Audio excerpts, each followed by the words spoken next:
Thanks, Mr. President. The Honourable Martin Aldridge. I'm sure singing happy birthday is unparliamentary.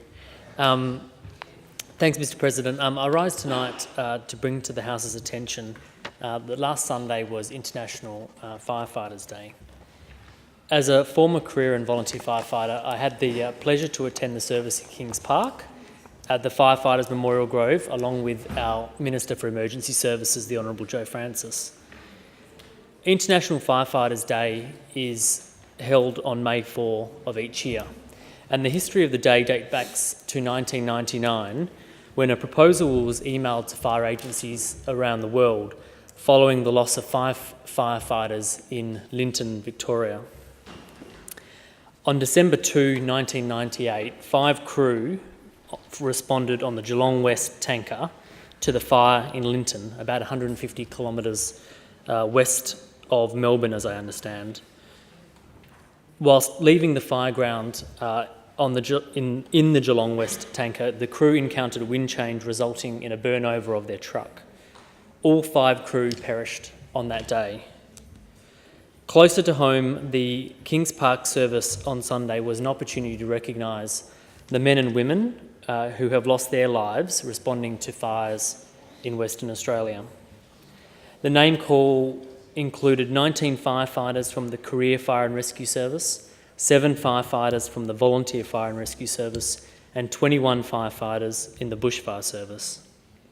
Wendy Barefoot was also recognised at the service after losing her life fighting a fire near Two People's Bay, east of Albany, in late 2012.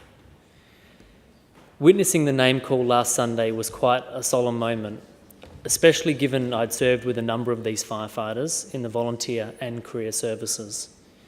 2 of these firefighters that I wanted to mention tonight were members of the volunteer bushfire service within the Shire of Gingin that I served with. Richard Barrett-Lennard lost his life whilst undertaking firefighting operations on Brand Highway on 10 May 2000. Craig Sandy lost his life on 26 January 2003 whilst fighting a fire south of Lancelin. Both of these men gave their lives serving their community in circumstances that were fire-related, but were not as a direct result of fire, but rather as a result of vehicle accidents. I'd also like to draw to the attention of the House the release by the Minister for Emergency Services of the concept paper Review of the Emergency Services Acts. And it might be interesting for members to note that Western Australia has 4 Emergency Services Acts, and the paper explores the opportunity to amalgamate 3 of those pieces of legislation. I welcome the release of this report and congratulate the Minister and the Fire and Emergency Services Commissioner and all of the stakeholders involved in the development of the paper. It's a comprehensive document, some 160 pages long. It's well written, it's written in plain English that I think many of those people involved in our fire services will be able to understand and comprehend, and provides many options for reform in most cases. There are a few contentious aspects to the paper, including the future of local government-controlled bushfire brigades and risk mitigation on both private and state government and local government land.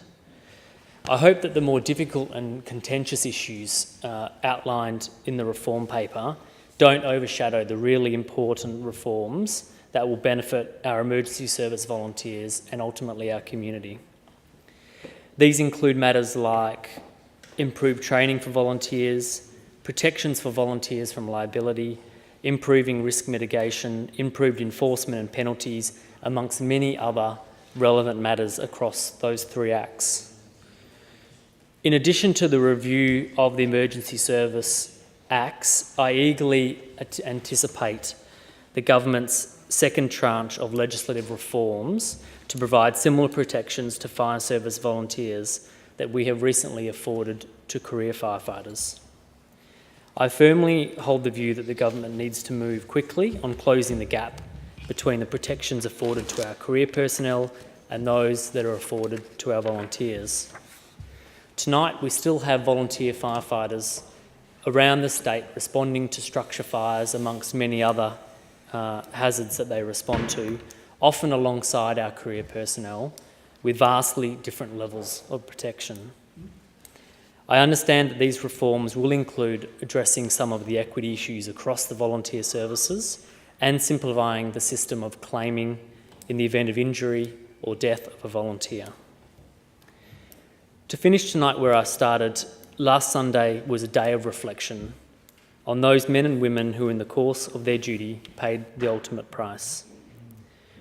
Not for 1 minute do I think we will eliminate fatalities from firefighting operations.